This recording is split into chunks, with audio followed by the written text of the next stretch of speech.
Let me welcome my colleague, my friend, Professor Vijay Janiani, who is presently head of the Department of Electronics and Communication Engineering, Malviya National Institute of Technology, Jaipur, India. And he was also the past chair of IEEE Rajasthan subsection.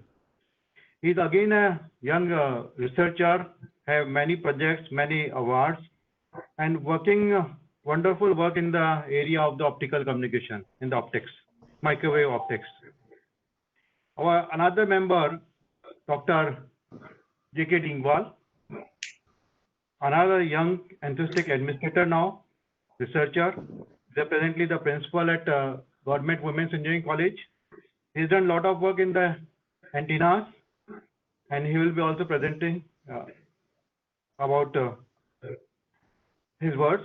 And I also welcome IEEE APS chapter members and all the participants in the warm warm morning at India.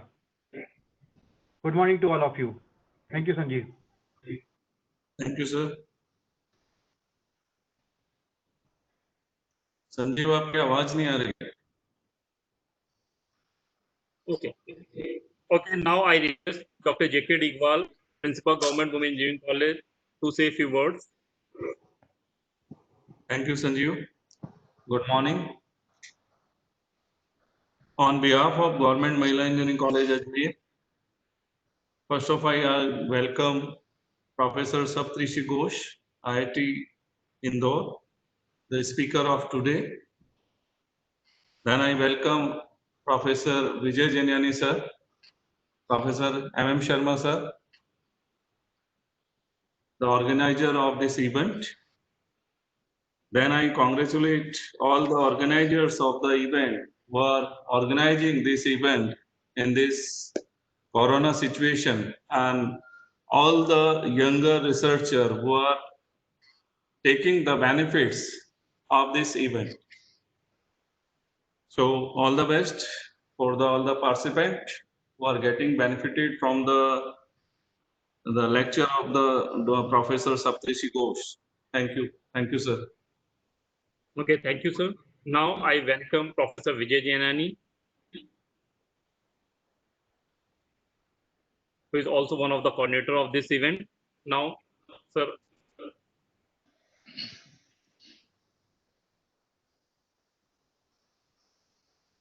Yeah, Sanjeev, I am audible? Yes, sir.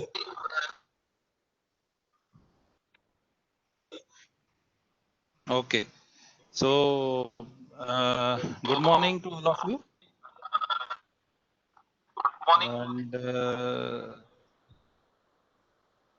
I can hear my echo. I'm not sure the voice at your end is clear or not. No, it's sir, clear. Yeah, it's clear. Okay. So I welcome. Yeah. Okay, fine.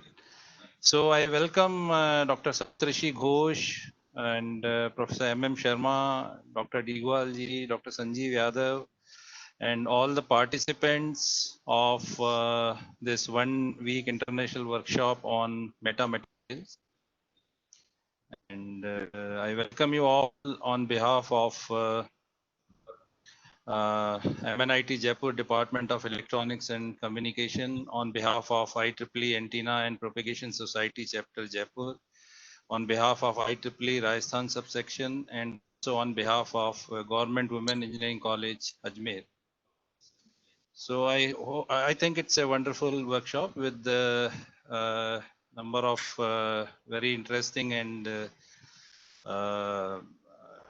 interesting talks from renowned speakers. So today I have the pleasure of introducing Dr. Saptrishi Ghosh, who is today's speaker. So let me introduce Dr. Ghosh briefly.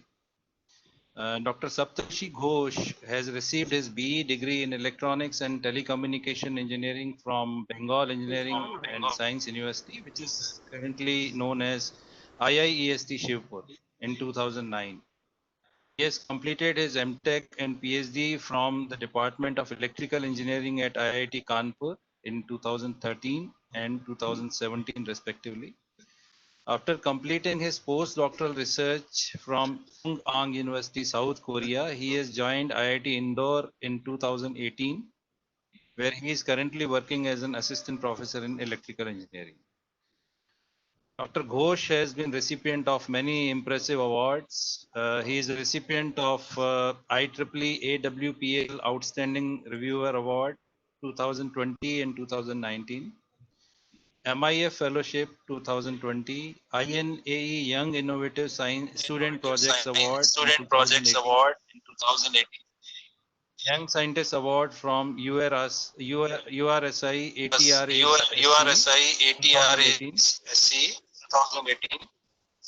Academic Excellence Award 2013, and several Academic Best Paper Excellence Award Awards 2013 2018, and several 17, Best Paper 18, Awards and 13. in 17.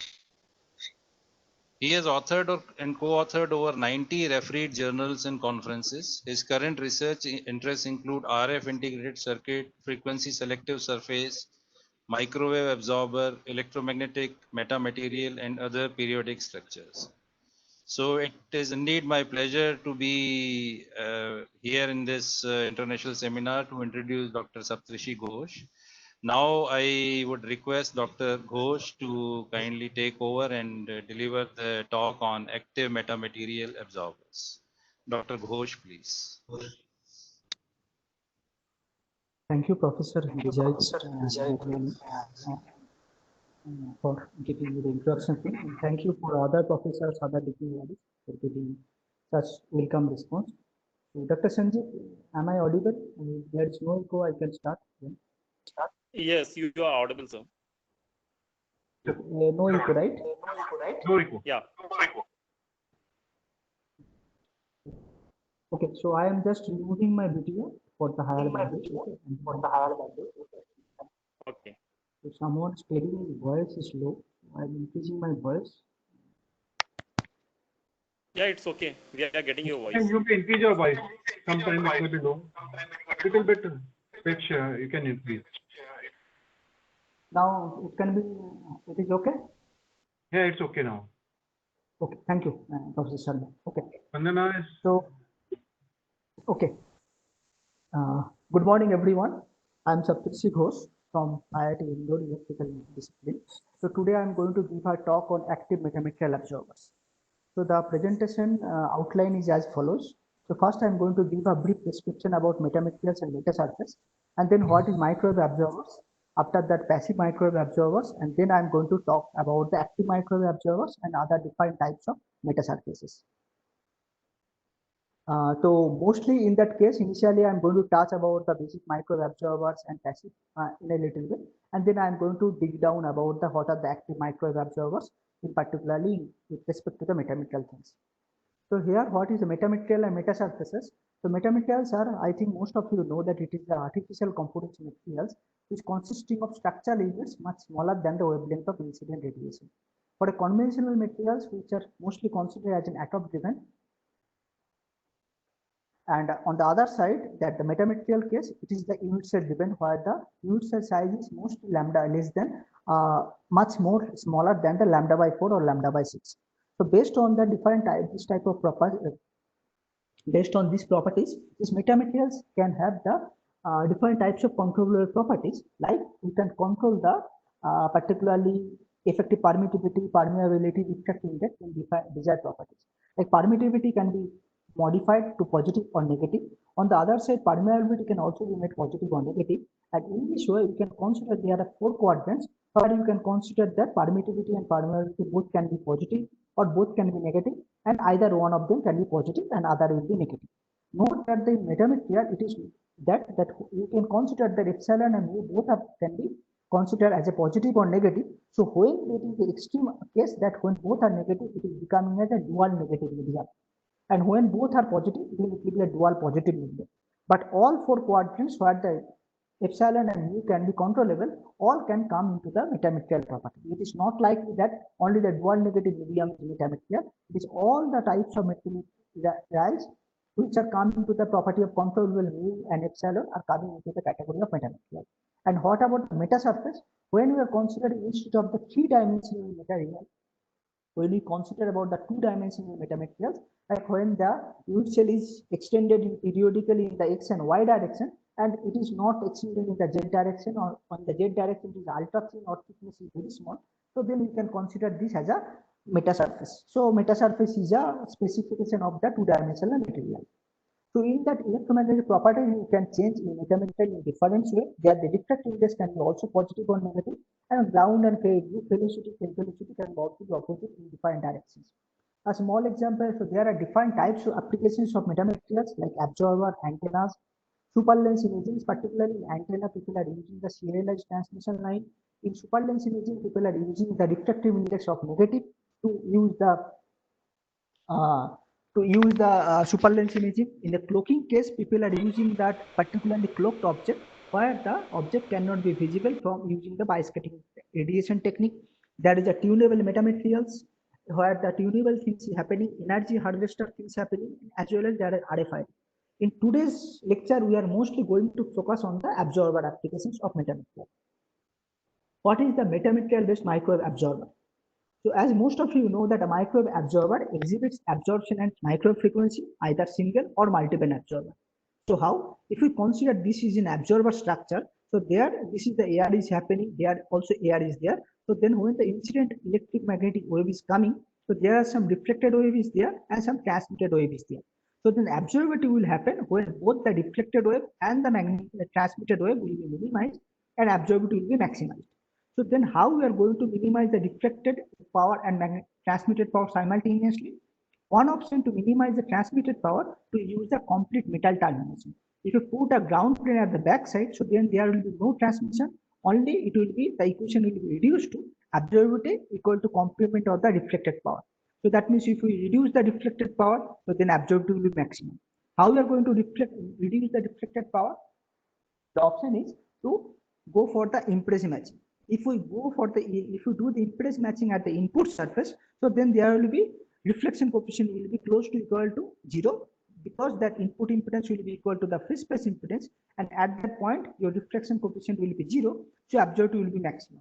So in this way, by using the complete metal lamentation and by using the impedance matching, we can consider we can realize a metamaterial absorber.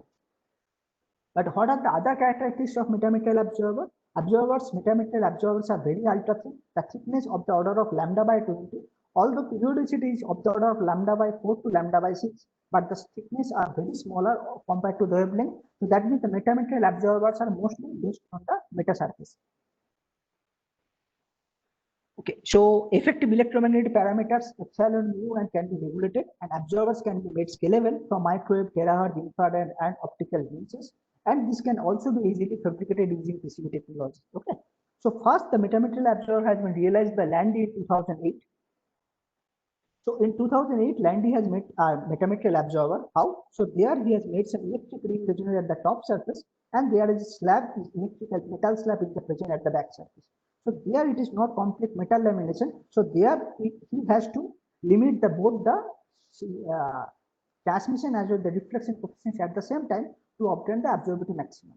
So here if you found that at 11.48 gigahertz, both the reflection as well as the transmission coefficient have been minimized, correspondingly absorptivity has been maximized as 96%. The structure has also been fabricated, and this is the fabricated structure. It has been found that it has been periodic in the x direction as well as in the y direction. So then there is the transmission measurement is done separately, experimental and reflection measurement has also done separately, and then overall it is experimentally verified. Okay. So then, but here we are considering the metamaterial absorber where there is no complete metal backing. So then we have to reduce both the reflection as well as the transmission coefficient for the absorber things. Okay.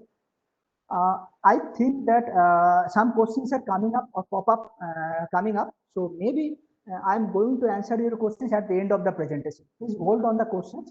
So otherwise it will be difficult for me to complete the session. So please hold up your questions and keep it in your mind. When the presentation is over, please let me know so that I can resolve all your queries step by step. Okay, thank you.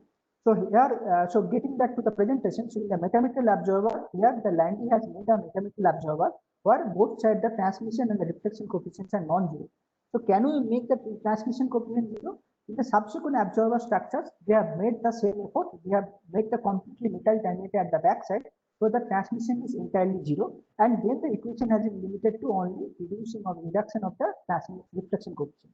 So you see the transmission coefficient is completely zero. The diffraction coefficient is minimized at the particular frequency, and the absorption is happening at the same frequency. So here the absorption is close to 96.76%, etc. So this is a single band metamaterial absorber. Can we make a multi-band metamaterial absorber? Yes, we can make the two different type of structures. One is the scale 1 version, another one is the scale 2 version. And by controlling the scaling factor, we can make one absorption frequency at around 9.5, another frequency we can vary by controlling the scaling factor. So this is the fabricated structure we can consider. So what we can go for the further one by the bandwidth absorber. In the bandwidth enhanced absorber, we can do the same scaling factor, and but here the scaling factor have been made in such a way that the two resonance frequency have been brought together so that they have been merged and giving the absorptivity close to 50%. So this is the fabricated structure here. But can we do the broadband absorber from this concept? No.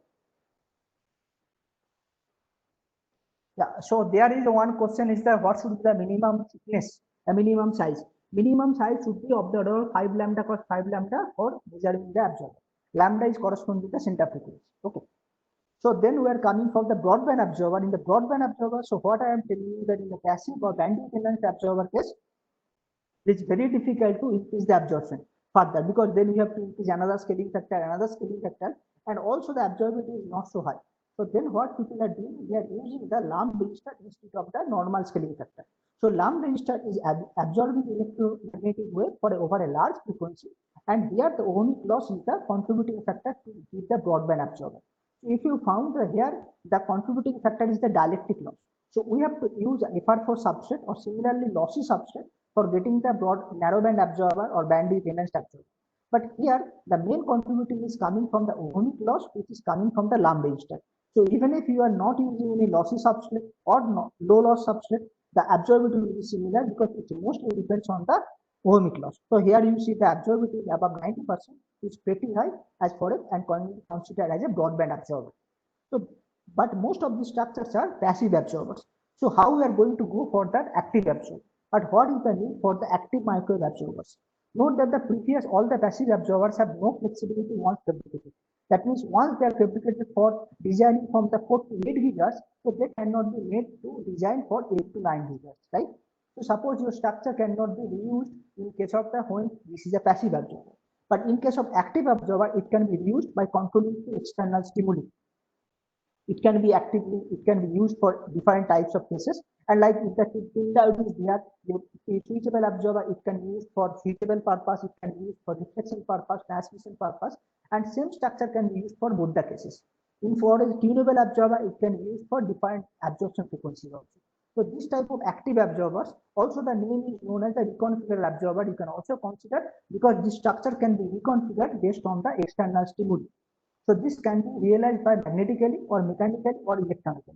Although the electronically controlled absorbers are mostly coming into the literature because of the high cost or the difficulty realizing the magnetically and mechanically structures. So electronically controlled absorbers use the active components or the electrically active components like pin diode or vector diodes. Why they are mostly used? The pin diode and vector diodes have the high tuning speed of the order of microsecond. They have wideband tuning corresponding to the vector diode. They have the compact size of the order of 1 millimeter to 2 millimeter and low cost if you consider as compared to the mechanical tuning and magnetical tuning. So what are the different types of active absorbers? There are 2 different types. One is a switchable absorber oblique deflector. These are mostly used for the steel technique. You can use the deflective state to detect your own radar, or you can use an absorber under the complement state in case of the defense, in case of the other cases. Switchable absorber, it can be used for the camouflage, tagging, asset tracking system. Tunable absorber can be used for the manifold applications. It can be used for the reduction of RCS. It can replace a broadband absorber. How? Suppose a broadband absorber is operating for 4 to 8 gigahertz. Now a tunable absorber, which is a tunable range from 4 to 8, it can also be used, or sometimes it can replace a broadband absorber also. It can compensate the fabrication and installation error also. How? Suppose the structure is given a resonance frequency at 4 gigahertz, but it is designed to resonate at 4 gigahertz. But due to fabrication tolerance and installer, after fabrication, it is found the structure is within the resonance at 4.5 gigahertz. So that means the structure is damaged. You cannot use the same structure. But what if the structure is a tunable absorber? So what will happen? By tuning the external voltage, you can change the voltage frequency from 4 to 4.5 or vice versa, and you can still use the structure for a experimental use. So in this way, you can compensate the fabrication and installation. So in the next coming slides, I am going to talk about these different types of absorbers or reflectors. First, we are going to talk about the switchable absorber and reflector. As the name suggests, the structure is giving absorption and reflection into different conditions, and these two different conditions are going to be regulated by an external control. How? So in one condition is giving the absorption. Absorption means reflection drop is there, and in other condition is giving the full reflection. How we are going to realize these things? Let's consider one simple ERR structure or electric resonator structure where the middle portion is connected. So what is happening due to the electric field in the horizontal direction? Some electric field, some surface current distribution flowing, and this structure is giving us a reflection drop close to 10 gigahertz. And so we are considering this is giving us narrowband absorption at 10 gigahertz. So this structure has also been fabricated here. Now we are considering another topology where there is a cut at the middle. So what is happening due to this middle cut? The structure is not giving any surface current, so it is giving a complete reflection at that entire frequency. So this structure is also fabricating sequentially. So basically, you see that two different structures have been fabricated, two different geometries have been simulated, which is giving the reflection and simulation at the 8 to 12 meters. Now the question is that we are getting the switchable absorber or reflector, but by realizing or by fabricating two different structures. Now the question is that how to realize this switchable operation from a single geometry. If we can obtain the switchable absorption of reflection from a single geometry, then only it can be considered or it can be treated as an active switchable structure. How? Let's consider a pin diode here. So pin diode is an ideal solution to realize these things. Pin diode, if we consider its equivalent circuit model, a simplistic model, is giving a small on-state resistance of 3 ohm and high capacitance during the off-state. And there is some cheap inductance or on-chip capacitance L is there. Note that I am considering a simplistic equivalent circuit model. So in the off-state, there is some high capacitance, high resistance is also there in parallel with this capacitance. You can ignore that resistance part for simplicity. So basically, in the pin diode model, some on-state resistance is there during series of on-state, and some off-state capacity is there during the off-state. Now, how we are going to use the pin diode? Now here we are going to use the pin diode in the middle portion. So this is the top view. So how this pin diode is helping to make the switchable operation? So during the on-state case, the pin diode is giving the on-state resistance, that's a small resistance. So basically it is equivalent to a short circuit response. But during the off-state case, it is giving a capacitive effect. So basically it is similar to a gap. So that means by using the pin diode on-state or off-state, we can represent two different structures by a single geometry. And when the structure is simulated, it is giving the similar response as compared to the previous slide. So now the problem is coming is that, okay, we have done the simulation or we can done the conceptual. So now we have to do it in the simulation as well as we have to do it in the practical thing. How to do the simulation thing? Okay, before going to the simulation thing, note that the ordinary PN junction diode and difference between the ordinary PN junction and normal PIN diode. So normal PN junction diode also gives the on-state response for in the forward bias and capacities in the back in the reverse bias. So normal PN junction diode can also be used irrespective of the or instead of the PIN diode. But what is happening here? The intrinsic layer is additional layer. It is giving us the high PN speed. The speed is very small for that, and also the capacity is very flat compared to the normal PN junction diode. So mostly you can use the PIN diode model for a switching operation, but if you use an ordinary PN diode, then also you are also getting the switching operation. So now let's come to the simulation of the switchable absorber reflector in a normal simulation. So we are considering the EJFSS software to simulate the pin diode. I think most of you know the simulation of the pin diode. If you don't know, let's learn this from this slide. So how to go simulate the pin diode in an electromagnetic software like EJFSS? The process is almost similar in the CST or FECO or other softwares also. First, we have to consider air box or vacuum box with definite dimension. So the dimension should be equal to the the size of the printout. Like if you consider a printout of back NXP7003 dimension, so the length, width, and the height of the printout should be equal to the airbox you are considering. And when you consider the airbox, you have to right click on the airbox, consider assign boundary, and you have to assign lambda RLC boundary. In the lambda RLC boundary, you have to consider, and during the on state, you have to assign small resistance.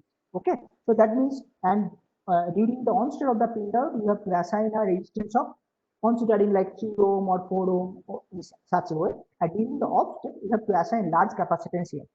So note that, so since we have to assign resistance and capacitance separately, so for printout based simulation, you have to design two different simulations. In one simulation, you have to consider for on-state simulation, another simulation you have to consider for off-state simulation. Yeah, so someone is asking about the surface current distribution. I am coming to that surface current. I am going to explain it with the help of some structure. Okay. So let's come to the simulation part. So here we are going to simulate, put the resistance and capacitance, and then we have to define the current flow line. And then note that here one point is that this all resistance, capacity, inductance are in parallel connection. So what is happening? So when you are putting the resistance, do not check this inductance capacitance at zero value, because if you check this inductance capacitance zero value, so then this will be treated as a short circuit, and this resistance will come in parallel with the short circuit of inductance capacitance, and overall geometry or overall circuit will be short. Right, that's system on. Okay. So in this way, so whenever you are putting the on-state case like resistance, you please uncheck this inductance capacitance for on-state and do the similar way in the off-state case. Okay. So now you can do the similar type of simulation in the EJFSS, but note that in simulation or in EJFSS, you do not need any biasing network, you can only do the resistance, capacitance, and so on. But in the practical network, on the practical realization, this is not so easy.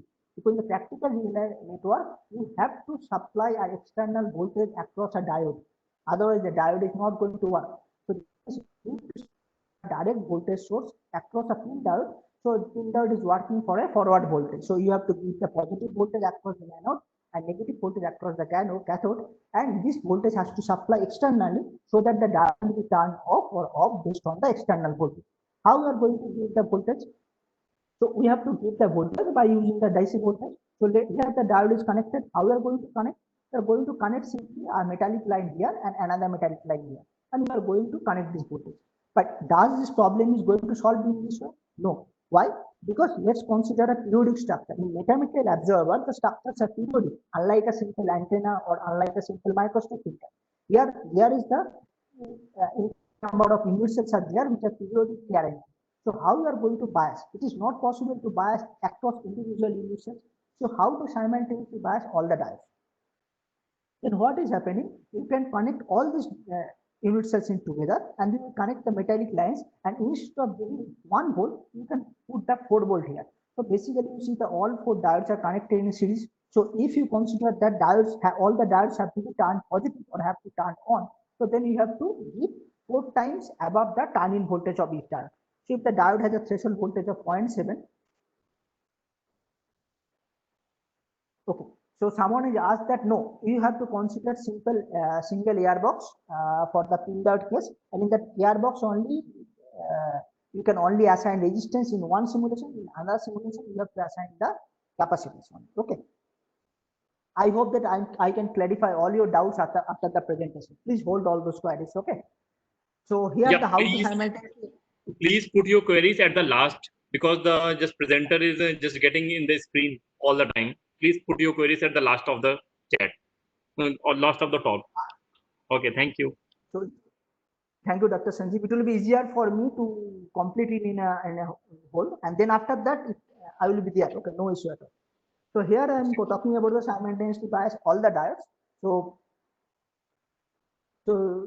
So you are connecting all the diodes here. So here you see all the diodes are connected here. So here if you are considering the 4 volt, if we apply 4 volt here, so all the diodes will be simultaneously turned on. What will happen if we apply 2 volt here? So then what will happen is the 2 volt. So then might be 2 fast diodes will be turned on, but other 2 diodes will not be turned on. So therefore you have to make sure that you have to give the voltage which will be larger than the simultaneously turned on voltage of all the diodes connected together. Okay.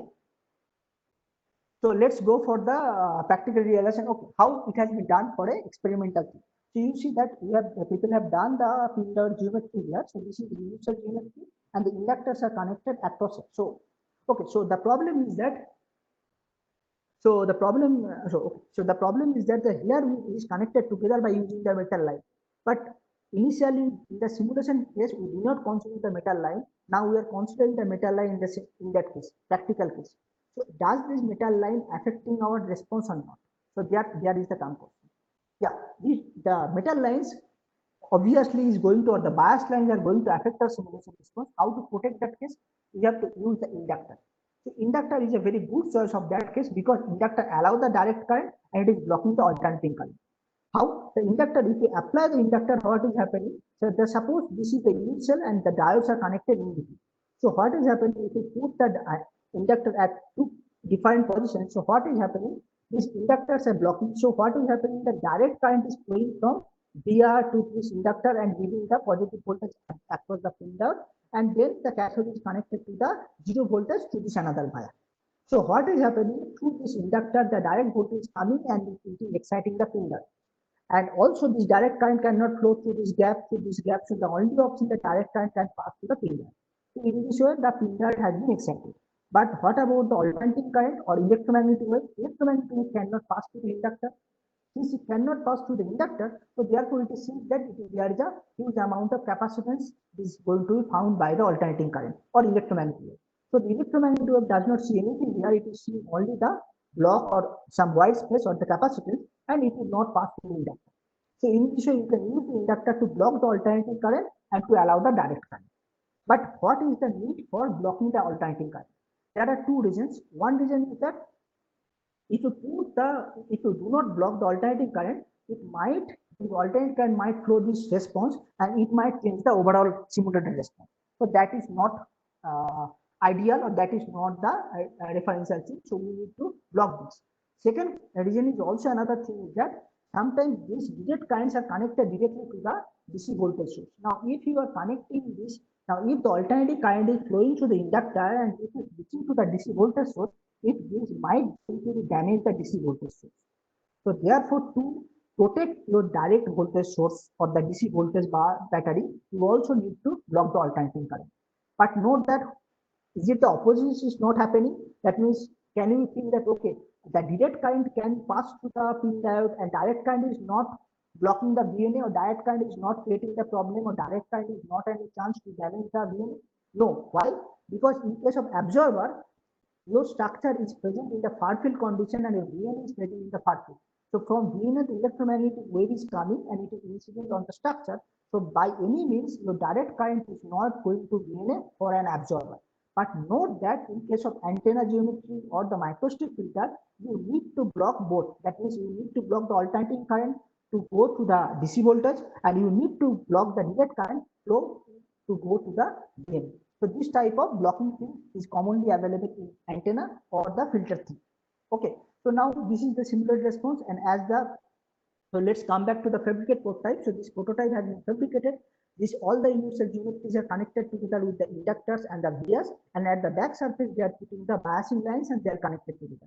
Note that at back side there is some ground plane is there. So beyond the ground plane, if you put this wire, so there will be no problem at all. So basically this wire have been present beneath the ground plane, so there is no disturbance. So the structure is giving fine response. Measured response is also comparable with the simulated response. So this is the practical realization of a feasible absorber reflector structure. But the previous geometry is asymmetrical. It has only worked for the single polarization only. So single polarization sensitive geometry is not good for an absorber because it is working for a far field condition. And far field condition, you cannot determine which way the electric field is incident on the structure. So therefore, you need to determine the polarized insensitive suitable absorber oblique reflector. How we are going to determine that case? Let's consider a symmetrical structure or fold-fold symmetric structure where the square loops are connected diagonally to a pin diode. So the square loops are connected diagonally to the pin diodes, and this structure has been connected here. So what is the equivalent circuit for this structure? If you see the current distribution, or if you see the electric field, so electric field is connected is in the vertical direction. So what is happening along the electric field? Current is coming from here, it is going to the diode, and again it's going through the square loop, and again it's going to the diode and going to the next junction. So what is happening? The current is passing through the square loop. So this is giving some inductance and resistance parasitic thing from the copper plane, very small, but it is giving. And then from the pin diode, it is giving another cheap inductance and the on-state resistance.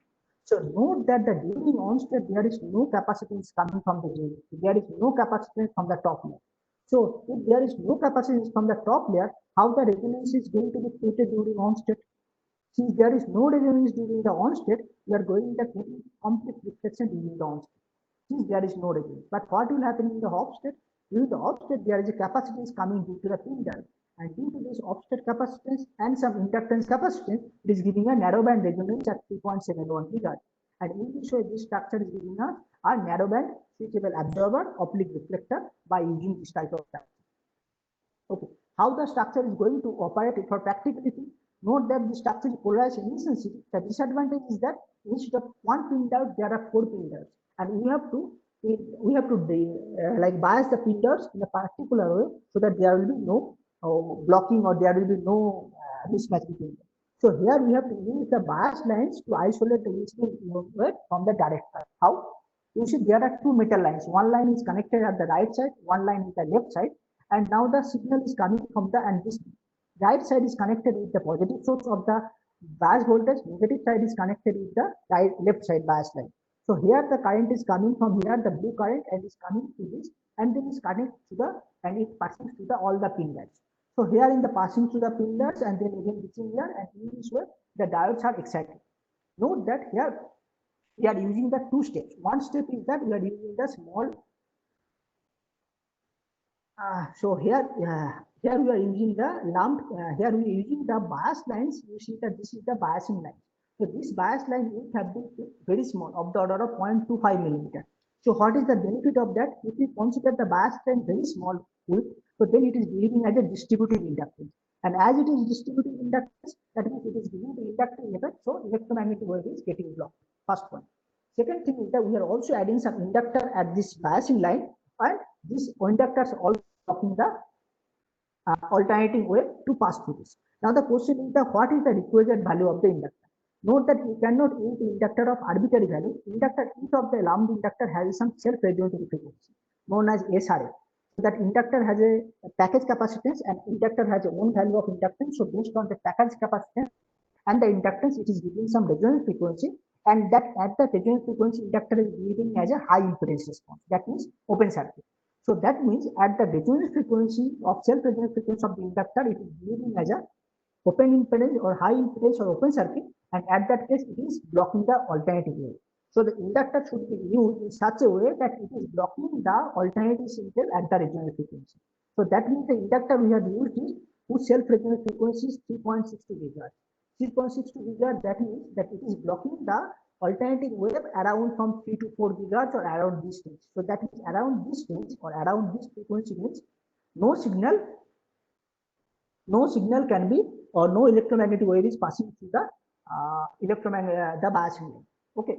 So note that if you are considering the broadband observer, so you need to use the multiple number of inductor instead of the single inductor. So in this way, the structure has been made, or the structure has been experimentally verified. Okay. So we have done with the single band polarized insensitivity. So let's consider the broadband absorber. Oh, only now 11:05 is there, so I'm trying to complete as early as possible. Dr. Sanjeev, I have some time, so can I continue beyond 11:30? Yeah, it's a half an hour. It's there. Okay. Thank you. Because the slides are more, so students are asking, so I. Yeah, you can also continue. Okay. Thank you. Okay. So now next one is the broadband polarized sensitive switchable absorber or reflector. So here what is happening? Earlier design is giving the narrowband switchable response. Here we can consider the broadband response. How the broadband response can be obtained? Here you see that they are using one switch or pin diode in one slot, and another lamp resistor has been used in the other slot.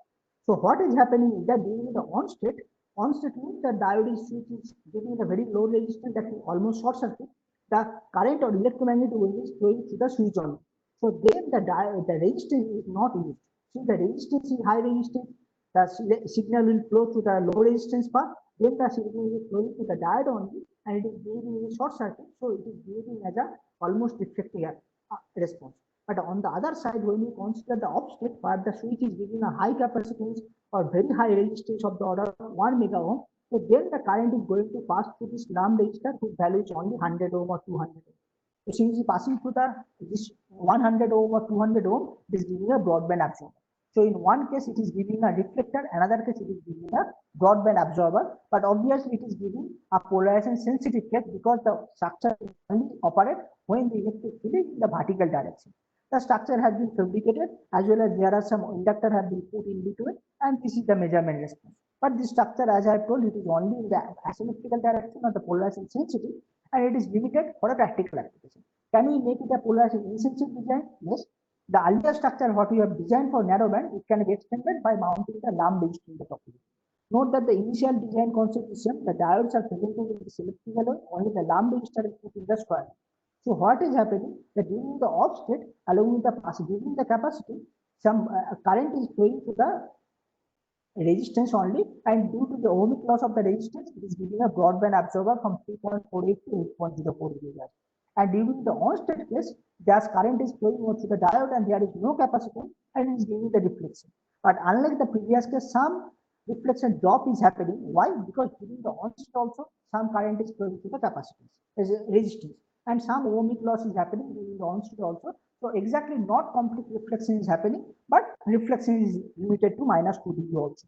So the structure has been fabricated, and note that as I have told you initially, that inductor cannot block a wide range of frequency. It can only block a particular range of frequency based on its self-resonating frequency. So suppose you need to block it here. So here we need to block it from 4 to 8 gigahertz. So there one inductor is not sufficient here. So we have to use like 4 or 5 inductor at the same time. So here all the inductor has like self-resonating frequency simultaneous, like 3.9. 3 nanometer has a lower, higher self-resonating frequency. It has a lower self-resonating frequency, and overall blocking from 2 to 8 or 3 to 5 in this way, the structure is giving you the measured response similar to the absorption response. So here we are done with the switchable absorber or reflector. So now I'm coming to the next point as a switchable absorber. How the switchable absorber is coming up.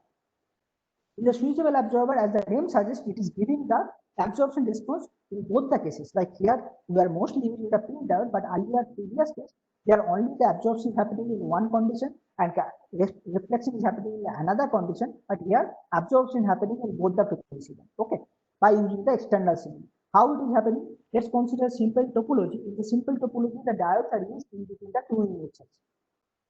Okay, the diodes are connecting in the two unit cells. So what is happening during the on state? We are giving the 1 resonance at 4.1, and during the off state, it is giving, so it is vice versa. Okay. So then what is happening during the same pin diode here? In pin diode on state, low resistance, off state, there is a high capacity. But why this is happening? That in the previous case, we are using the same pin diode and we are getting the absorption optic reflection. But why you are using, why you are getting the absorption in both the cases? So let's consider the equivalent circuit. So if you consider the equivalent circuit of the structure during the off state, that means when the diode is giving the capacitance, then the initial geometry is giving the parasitic inductance or giving the distributed inductance capacitance reduction. So this LCR is coming from the own unit cell geometry, and this capacitance is coming from the diode. While during the on state is giving the R on from the diode, and LCR is constant as the previous cases, like as on the off state. So now if you see here that already some existing distributed capacity inductance resistance are already appearing due to the own structure, and this is giving some own resonance frequency. Only by adding the diode on off state or on state, we are either adding some capacitance in the existing capacitance or we are not adding something. So some existing resonance is already there, we are adding some capacitance to change the resonance frequency during off state, or here we are not adding any capacitance. So this is the original resonance is coming during the on state.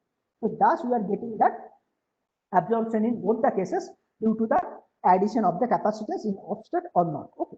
And there is another example here also we found that there is some structures have been used in between the diodes are have been connected, and there are some capacitance is there due to the structure. So in between there is some distributed capacitance, inductance, resistance happening, and we are adding some capacitance on or off, etc. But note that both the structures are appearing for a polarization sensitive case because they are asymmetrical. So we need to use some polarization insensitive geometry. How? Let's consider a very simple circular split ring geometry. In a circular split ring geometry, if you see that there are four split ring, there are four diodes have been connected together, they are selectively connected, and during the on state, it is giving some lower resonance, after this is giving some another resonance. So what is happening during the on state? Maximum reflectivity. Okay. So the on state, it is coming as 3.41, offset is the 5.35 gigahertz. So due to the addition of the capacity or removal of the capacitance, you are getting some different things, and here you are getting the fabricated sample. So note that why I'm talking about the why the biasing circuit, I'm talking again and again. So now if you just closely look in the biasing circuit, you see that this diode, like each of the unit cell, there are 4 diodes are connected. 2 diodes are connected in series and 2 diodes are connected in parallel. So therefore, in each single row, there are 12 diodes are connected in series. So therefore, if you need to activate or if you need to turn on this row or first row, you need to provide a positive voltage of above 12 voltage between this positive and negative terminal. So if we apply the positive voltage of 12 volt, then this the row will be activated. If you give less than 12 volt, then all the diodes should not be activated. So therefore, it might not be activated properly. So therefore, there are two difficulties. One is that you need a large amount of supply voltage. Now this fabricated port type has been designed for 6 unit cells. But what about if you consider the unit cell for 10 cross 10 or 100 cross 100? So then you cannot give 100 volt for series connection, because in that case there will be huge amount of heat and there will be some malfunction also. So therefore, the series connection has a drawback of large supply voltage required. Second drawback is that suppose among these 12 diodes, suppose one diode is getting damaged due to some reason. So what is happening? If one diode is getting damaged, what is happening? That the overall current is going to be blocked due to this particular diode, because in that case all the diodes are connected serial. So in that case, the entire system or entire row is not going to work. So therefore, the series connection also has a difficulty in that we have to be very much careful about the experimental difficulty or experimental. If single diode is going to get damaged, that row is not going to function. So there is also another disadvantage of that circular splitting type of geometry. So what is the solution? You can use another type of cross dipole geometry, but we are going to use the parallel biasing network. How? So here if you see, there is a cross dipole is using with the field diodes have been present here, and there is a via has been connected to the two. So what is happening if you see the equivalent circuit or if you see the response? So here if you plot the equivalent circuit, you see that the current is in the on state. On state means when the diodes are connected, or diodes are using a very small resistance, that means it is like behaving as a short circuit. So then the current is coming from the, or it is flowing from the end to end. That means the entire cross dipole arm is going to be activated during from the surface current distribution. But during the off state, when we see that the diode is behaving as a capacity, high capacity, so then the current is not going beyond the capacity part. You can find from this bottom circuit here also. So that means the diode is behaving as off circuit. So here the effective length of the arm has been reduced compared to the on state. So on state, the length of the inductance is high, so the frequency is low. Here the length is low, so the frequency is high. So here you are using the diode by not providing the capacity, by using the diode to provide the off circuit or on circuit to consider as a switchable absorber. Okay. So how we are going to realize this structure? So here if you see, here we have already put a metal bias line in the left side, and we have connected the distributed inductance and the inductor of integer values, and we are putting the via. Note that also the via is not working anywhere. So here if you see, the current is flowing from here to here, not passing through the via. So via is not helping here to any current, it is only helping here for the biasing connection.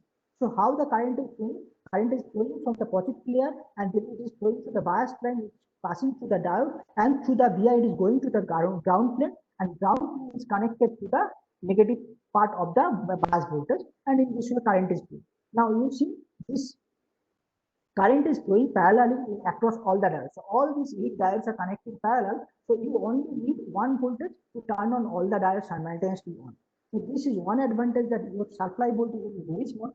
Second thing is that if one of the diodes is getting damaged, so then also other 7 diodes or all the diodes are going to operate. It is not blocking the current. So basically, therefore, you can consider that your parallel connection is also helping you to remove or to avoid any experimental error you are getting into the malfunction of the diode. So here we are fabricating the structure, and there is a bias coil is there, as well as there is a experimental result, and they are matching to. Okay. Next, we have combined this absorber So what will happen if we just combine these two studies? So here I'm just taking it a little bit fast. So here the previous two design have been combined together. One is the switchable single band of the cross dipole, one is due to the outside thing, and when they are combined together, the annular ring is giving one set of switchable response, the cross dipole is giving another set of switchable response, and when you combine them together, so there are two set of diodes. So basically there are four conditions. So off of this giving dual band, off on there is another dual band, in which is between the dual band. And not only that, they are combining in such a way that in one cases, these two resonant frequencies are very close, and this is giving the FW bandwidth impedance absorber also. So here you can consider the dual band or bandwidth impedance absorber can be obtained from this structure. Okay. So what about the, so this can be fabricated and realized as the two cases independently done. So let's come to the broadband switchable absorber with the polarity independent concept. Here we have done the switchable absorber case with the respect of the broadband case. Okay. So here the structure is a triple layer case. The top layer there is a unit cell geometry, there was square loop is there. Middle layer there is a pin diodes are happening here, and bottom layer is a complete ground plane. So now if you go to the equivalent circuit clearly, what is finding in the top layer there is a square loop geometry along with the lamb resistor. So it's giving us LCR response in CD circuit in the top layer. The middle layer there is a diode layer is there. So during the onset of the diode, you see that this is giving only the resistance and inductance along with the electrons coming from the cross dipole. So during the on state, there is no capacitance coming, but during the off state, when there is diode is giving the capacitance, it is giving the one L1 and C of an L2. So it is similar to the previous switchable absorber cases, where the on state it is not giving any inductance, any capacitance. So this is basically giving us it is giving us the inductance. So it is giving us the perfect reflector here. Okay. Please hold on your questions. I'm going to give you all the answers side by side. So if you hold the questions, it will be easier for me to concentrate on explaining the things. Okay. Thank you. So during the on state, the resistance and inductance and resistance, they are giving us the no capacitance is there. So basically, this is giving us a almost ground plane similar to this. So therefore, the ground, so the height is going to reduce to each one. So basically, you can consider this is giving as an adaptive ground plane. You can consider, although this is not actual ground plane, but because there is no capacitance, the signal has been reflected from this layer during the on state, and this is giving as adaptive ground plane. So during on state, your effective ground plane has been reduced to each one. But what will happen when during the off state there is a capacity, so signal is going to flow through there, and it is flowing through this ground plane and is reflected only from the bottom ground plane only. So this is giving that overall thickness will be H1 plus H2. So therefore, the effective height will be increased. So during the on state, effective height is small. During off state, effective height is large. So as you know, for a circuit analog absorber or this type of broadband absorber, the bandwidth depends on the thickness only. So the bandwidth is the absorption in the higher frequency, the thickness is small. Bandwidth is high, absorption will lower frequency, the thickness will be high. So you see that each one thickness is low. So therefore, bandwidth is in the higher frequency. In the on state, the bandwidth is the higher frequency like C and it is covering. But in the when the H1 and H2 are the effective bandwidth, it is sitting in the lower frequency. So in this way, you can choose the absorption bandwidth for a broadband absorber while maintaining the polarized independence property. So the structure has been done here. So here this is the top layer square loop, and this is the middle layer. Here we are using the two inductor we have used. As I have told you, this is the broadband. Single inductor cannot be used. You have to use multiple number of inductors to block the entire electromagnetic for the entire frequency. And this is the thing, the side we were considering. Okay, so this is the biasing network we are using. Biasing network is similar to the previous cases, and this is the fabricated measurement. So thus it is the experimental verifier. So now we are coming to the next topic, is the tunable absorber. A tunable absorber has the known charges is tunable, and the absorption frequency is going to be continuously tunable, being regulated by the external bias voltage. And here, unlike the previous case where there are only two steps on and off, here infinite number of steps are there based on the resolution of your tuning voltage. So here we are mostly using the varactor diode, while the previous case we are using the pin diode. In the varactor diode, what we are using is that, so in the varactor diode, it is mostly operating in the reverse voltage.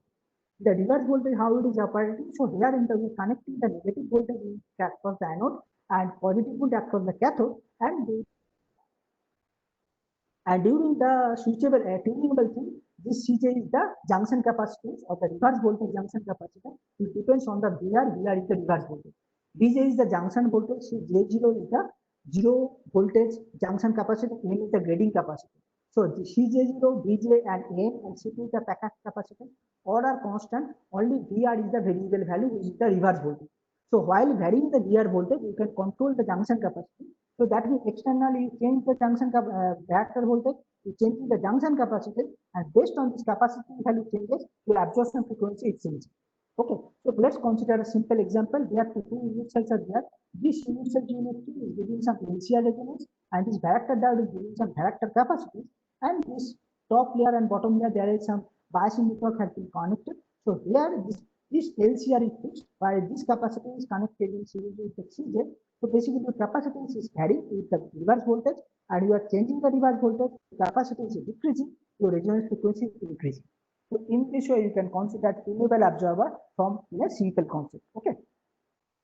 So let's consider polarized independent, because the previous one, this is only operate for a single polarization. It is not operating for a all polarization. So how to consider a polarized independent single band tunable absorber?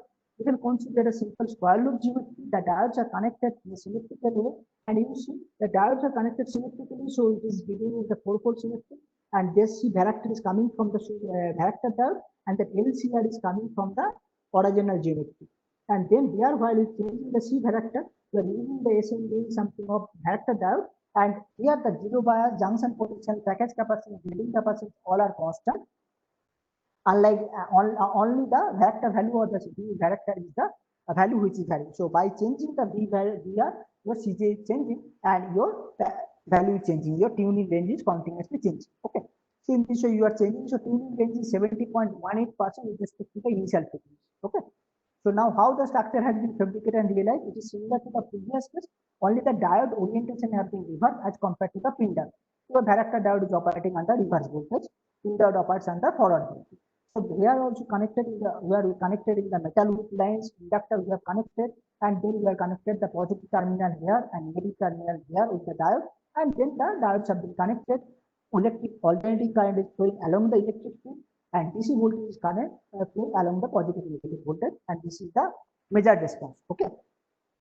Now we are going to make a polar. So this is the polarized insensitive response, and the tuning range is 70 to 71%. So note that although the tuning range is completely improved as compared to the previous case, but still the tuning range is not large. Why?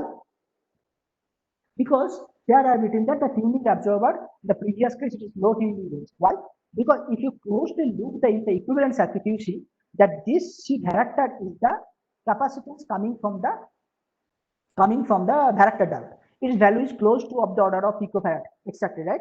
36.4 picofarad during the zero bias, and its value is coming approximately of the order of the picofarad. So, but on the other side, if you see, so even if you are using the very high tuning range varactor diode, still it will not give you the very good tuning range. Why? Because the tuning range is not basically depending only on the varactor for this zone. Because you see that this varactor capacity is coming in series with this capacity, and this capacity is coming due to the original geometry. This is the distributed capacitance, and it is very small of the order of femtofarad. So this femtofarad capacitance is coming in series with this picofarad capacitance. So overall capacitance will be of the order of femtofarad only. That means you know that when two capacities are in series, the overall capacitance should be equal to the lower capacitance. So the overall capacitance will be equal to the femtofarad capacitance, and the change will be very small in the order of the femtofarad. So due to the presence of this distributed capacitance, due to this original geometry, more and more you are using the varactor diode, there will be no change in the tuning range. You can use any coupling of varactor diode, there will be no change. So what will be the solution then? We have to remove that parasitic capacitance. How? Here in the modified geometry, what we have done, we have not put any parasitic or distributed capacitance here. How? If you see the surface current distribution, the current is coming from the bottom and is flowing to the varactor diode and to the metallic layer, and this passing through from one geometry to another geometry. So basically this metal layer, the outside metal layer is connected with one unit cell to another unit cell. So basically they are connected with one another. So therefore there is no capacitance coming across, and there is a capacitance is happening there, which is the varactor capacitance. So therefore, if you can consider, there is no distributed capacitance appearing in the geometry, only the capacitance coming from the varactor diode, and that means the overall capacitance is of the order of picofarad, which is very high. So therefore, your tuning range is improving almost 3 times from 70% to almost 200 times. So this is a huge amount of benefit for using this type of structures. Note that here from the surface current distribution, you can also found that there is no current flowing through the top layer to bottom layer through this via. Current is continuous even in that for the position of the via. That means the via is not contributing in the surface current or the resonance. It is only helping to provide the DC voltage across the varactor. So here if you see the bias current, here another advantage is that we are not using any external voltage or external biasing circuit here. All the units are connected together, and only in one end we are using the connector, and then there the negative connector is connected to the ground, and they are also connected together to the metal cell. So therefore, there is external biasing circuit. No inductor has been connected here. Only the known as the indirect biasing circuit is connected here. So thus this circuit is much prone to any error due to the biasing. And this structure has been fabricated and the tuning is matching it close to the simulated range. So this is the polarized insensitive single band tuning range with the high tuning. So can we make a dual band tunable observer? Yes, we can make a dual band tunable observer, but we cannot extend the previous structure because of its limitation. So then we can use this type of complicated geometry where we can tune the two observer frequency independently. Although this looks a little bit complicated, let's divide it in section by section. Let's consider the structure 1 bar or inner one structure. Now see in the inner one structure, there is the vias are connected with the ground plane and the diodes are connected cross dipole symmetrically.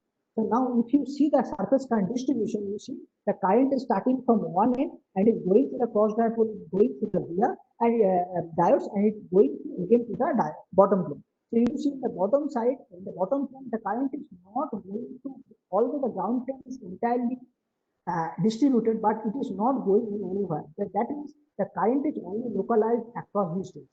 So that means there is no parasitic capacity for this structure also. Only the capacity is coming due to the varactor diode.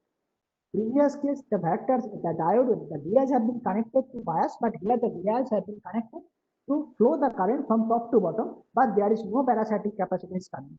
So since there is no parasitic capacitance or no distributed capacitance, only the capacity is coming up from the varactor diode.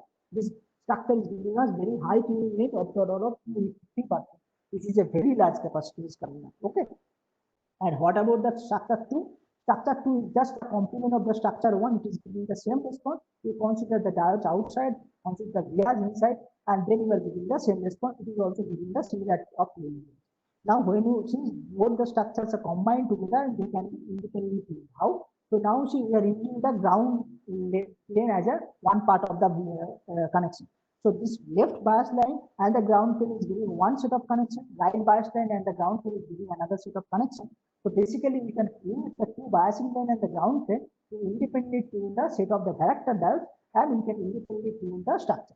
So in one case, the one response is constant, other response is vary, and another case, the structure 1 response is constant, structure 2 response has been vary. So here we are completing the tunable response. Okay. So I hope the I have completed the topic active metamaterial absorber the due time, but there are something I am going to give you in a small thing I am going to tell you maybe within 5 or 10 minutes. Okay, it might help you in that case. Okay, let hold your all the questions. I'm not finishing. I'm going to finish and then I'm going to take your all the questions. Okay. So I have already discussed about of the active metamaterial absorber like switchable absorber, tunable absorbers, and switchable absorber reflector. What about the special filter? Because sometimes you are also bothered about the how to use the FSS based filters like tunable filters, switchable filters, etc. Can we design them in the shop of active concept? Yes. So I'm going to give a brief description about that. Okay, maybe another 5 or 10 minutes, and then I'm going to take your questions. In the microwave special filter, you know that this is a periodic structures, and in that periodic structures, you can consider their capacity is coming from the gap and inductive wire is giving me, and this type of overall topology is giving the band pass and band stop response. Okay, so here we can use the switchable special filter where we can use the filter similar to the previous case. Here you see the structures. Note that when you are considering the filter response, there is the back surface, there is no ground plane. The top surface only the metallic pattern is the back surface is free. So there will be transmission and reflection at the center. So there will be no absorber concept here, only the filter concept is here. So here you can use the low loss substrate for getting the 0 degree of close to insert low insertion or transmission. So here it is, you can consider that we are considering some the researcher have considered some switchable diodes, and based on the positive and negative voltage, they can consider during the off state there is a complete transmission, on state there is a band stop response you are considering. This structure can be optimized to get an input signal. So here you are getting the voltage, etc. Here you are making such that there is no need to hit the voltage across this diode. You have to hit the voltage across at the end only. So from this geometry, people are making it in a compact one by using a fractal one. And this is the overall biasing circuit. You see the biasing circuit has been made at the end only. That means you can consider embedded biasing circuit. And the response is same. It is giving a switchable reflector or transmitter. So then previous one is the polarization sensitive because it will only operate when electric field is vertical, but you can go for the polarization insensitive switchable response when you can make 4 diodes at the symmetrical condition.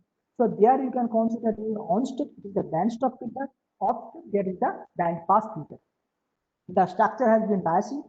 The concept is same. That's why I'm like skipping the main important, skipping the main trivial things. So the inductors have been connected to make the biasing circuit. The inductors have been placed, and the on step offset. So this is the structure. So this is the polarized insensitive switchable special filters, and then we are going for the tunable special filter. As the name suggests, tunable. That means that the structure you need the varactor instead of the pindles. So here you are using the like people are using the varactors, and the structure it is that through the varactor the current is flowing. Already the structure is giving some inbuilt capacitance here from the design, and there is another capacitance coming from the geometry. So this is the distributed inductance capacitance resistance from the geometry, and by controlling the varactor diode reverse voltage, we are going to change the capacitance, and then we can change the band stop response from this response. So you see that similar response band stop is changed, the measurement also band stop is changed. So this is the band stop filter structure, and this is the equivalent circuit, etc. And the resonance frequency is variable. So this is the tunable special filter, but with the polarization sensitive. Can we make a polarized insensitive tunable special filter? Same. We can do it in the two ways. One option is that we can make a polarization sensitive response in the top layer, and we can use the orthogonal or the complementary orthogonal layer in the bottom layer. So whatever present in the top layer, make it 90 degree and put in the bottom layer, because for filter there is no ground plane needed in the bottom layer. So you can use top layer and bottom layer, 2 layers. So top layer will work for electric field vertical, bottom layer will work for electric field horizontal. So basically both this top layer, bottom layer combined work for any polarization of electric field and will give the polarization insensitive response. So this is the tunable response is given. But the question is that this is using the both the layers. Can we limit it to a single layer? So there this can also be done by using a polarization sensitive tunable response. Here the symmetrical square loops are being present and diodes have been present symmetrically, and then there are some tuning range is there, but tuning range is small, 20.78%. Why? As I have already explained, there are some already some parasitic capacitance or distributive capacitance are coming due to this gap, and this distributive capacitance is series with this diode capacitance, and that's why the overall capacitance tuning range is small, and that's why we need to remove this parasitic capacitance in the future slides. Let's consider the dual band tunable. As I've already told, in the single band tuning layer, the bottom layer is free. Can I use the bottom layer to make it a dual band tunable layer? Yes, we can make it. The top layer is constant like the previous one. Bottom layer is using the another variant of the geometry. Both have two different types of varactor diodes. All the varactor diodes are there. So tuning range is different because the geometry is different. One is giving from 1.5 to 2.5, another is giving from 3 to 3.5. So when we switch them or when we tune them, so the bottom layer response is constant at one frequency, top layer is varied, but vice versa from the second thing. And this is the tuneless fabricated prototype as well as experimental verification has also done. The last one is the wideband tunable special filter. As I've already told that if we can remove the parasitic capacitance, then we can tune the structure in a wide range. So here you see that they are already connected together only to the varactor diode. So there is no parasitic capacitance or distributed capacitance coming up. Only the capacity is coming up from the varactor capacity. So the tuning range is huge. It is close to 362%. That means close to 370 or something, which is very, very large compared to 20%. So here we are getting the 20% tuning range, yeah, because of this parasitic capacitance, but almost the tuning is some simple variation, and we are getting the tuning range of almost 370%. Yeah, because there is no distributive capacitance is present, the structure is fabricated, and measured response is also like matching with the simulated response here. So in this show, you can design the wideband tunable special filter. So then The last part is that, so till now what I have discussed about the everything is the electronically controlled metamaterial structures or metasurface, where you are using the varactor diodes, pin diodes, etc. But there are other different ways in which you can also control the active metamaterial structures, as I told, electrically controlled, magnetically controlled, mechanically controlled, etc. So just go through a simple one slide and you can show how they are also working. If you consider the magnetically tuned metamaterial, where you have to use the structure in such a way that there is the SRR we are using, the SRR magnetic field is going to be excited, and this structure we are using the magnetic field tune to make the structure tunable. Okay. So we can use the ferrite material. You know the ferrite is a magnetically excited structure. So we can use the normal tunable absorber. We can use the ferrite material so that the structure can give you a slight tuning response by using the ferrite material. You can use the magnetically tuned special filter also, or you can mechanically tune, where you can shift or you can use the motor to rotate the cell based on the mechanical position. The relative frequency can be changed. Okay, and then there is the last one. There is the liquid metal. So you can also use some liquid metal, physical metasurface, where you can use the liquid metal. When you use the liquid metal, the structure is behaving as a reflector. When you extract the liquid metal, there is no liquid metal, it is behaving as a transmitter. So by injecting the liquid metal or extracting the liquid metal, it can be used as a fusible structures. There is some liquid crystal things which can be used in the higher frequency by giving some particularly voltage. Then liquid crystal can be oriented in a particular direction by giving you some particular response, and when you are removing the voltage, liquid crystal's orientation gets lost, and then your response is going to be lost. And then lastly, you can use the graphene patches, and you can also use the graphene patches based by giving the voltage response, by giving the excitation. You can change the response as you record, either in the terahertz or in the higher frequency of microwave. So in this way, there are other techniques to regulate the thick metamaterial absorbers, the metamaterial filters, and so on. Those structures. Okay. So thank you. So I have done from my side. So now you can ask the questions one by one, and I can give you the questions. Okay. Yes, sir. So the question is that in PPT 19, sir, Excuse me, the questions will be asked, which will be put in the chat box only. Yeah. So please put the questions in the chat box. Thank you, Saptrishi. Thank Just I am you. taking the questions from the chat box. Okay. Yeah, the first question is from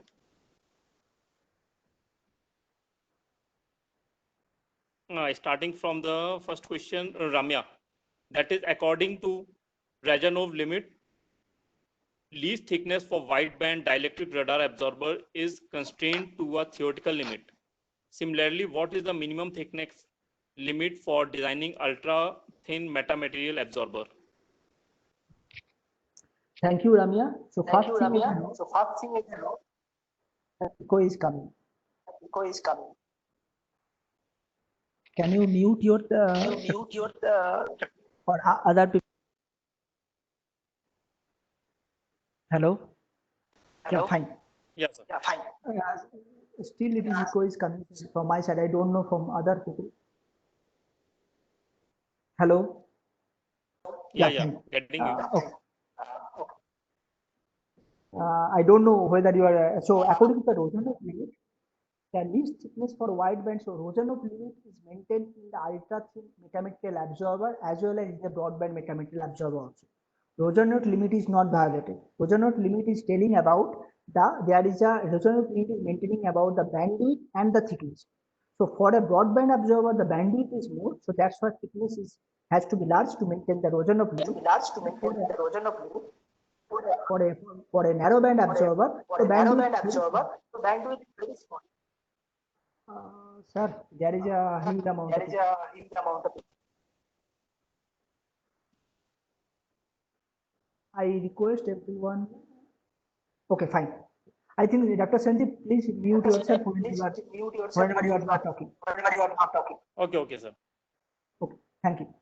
So when there is Rozanov limit is there, so the Rozanov limit is maintaining for ultra thin as well as a broadband absorber, And in the broadband observer, there is a huge amount of bandwidth. That's why the thickness has to be maintained large. But in case of the ultra thin structures, particularly metametric observer, which are very ultra thin, their bandwidth is also found very small, of the order of maybe 0.1 gigahertz or maybe less than 0.1 gigahertz. For that, if you also maintain this case, if you maintain those things, etc., so then also you see that your thickness will be very small if the criteria is correct. So Roja-Note limit is maintained for both the broadband observer as well as mechanical observer.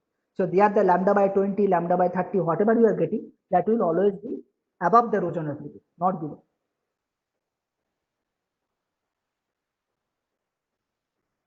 Dr. Sanjeev, then you have to unmute yourself and then you ask the question. Then. Yeah. Next question is by Divya Prakash. What is the best substrate for absorber applications? Thank you, Divya. Thank you.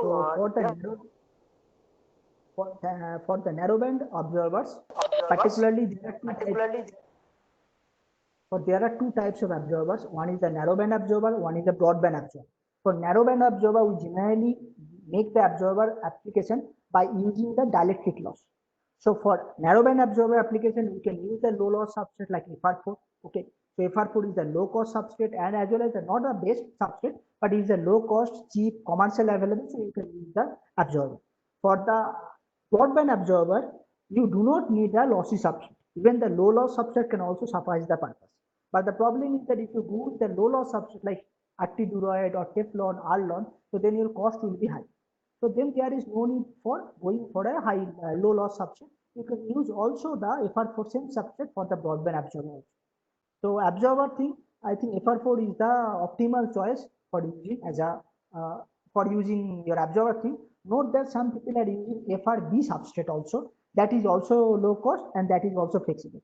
So FR4 substrate is available on 0.2 millimeter, 0.5 millimeter, 0.3 millimeter, 0.8, 1, 1.6, 2.4, 3.2, etc. So if you want to use it for a conformal application, then also you can use the 0.2 millimeter FR4 substrate, 0.5 millimeter FR4 substrate, 0.3 millimeter FR4 substrate. And if you want to use below 0.2, then there is another known as the FRB substrate that is coming of the order of less than 0.1 or 0.2 millimeter. That is also low cost, but not. But it is little bit difficult to print the metal patch on that FRB. So then that you have to think about how to use the PCB those FRB. Okay. Thanks. I hope this clears. Dr. Sanjeev, over to you. Yeah. Next question is by Manish Matthew. What should be the minimum size of the absorber prototype for its accurate measurement? Is there any condition to satisfy? Thank you, Dr. Sanjeev, and thank you, Manish. Generally, the rule of thumb is that the structure size should be of the order of 5 lambda cross 5 lambda. So if your structure is like 10 giga, what the lambda is the center frequency of your narrow broadband or narrowband. Okay. So if your structure is considering that giving you your structure is giving you the 10 gigahertz absorption frequency, so that means your wavelength is 30 millimeter. So that means your 30 millimeter wavelength, so 5 lambda means 150 millimeter. So your structure should be at least of the size of 150 millimeter cross 150 millimeter or 15 centimeter cross 15 centimeter. Okay, for 10 gigahertz. So, but if you go for the lower frequency like 1 gigahertz, 2 gigahertz, etc., so then it is very difficult to make a very big substrate. So particularly if you consider a 1 gigahertz structure, so then your wavelength is 300 millimeter or 30 centimeter. So then you have to make a substrate of 150 centimeter, which is very difficult and which cannot be made commercially in any of the PCB labs or etc. So then you have to make the biggest one as much as possible is feasible by the PCB machine. Your institute permits or the company permits. Okay, but rule of thumb is 5 lambda or 5 lambda. Thank you.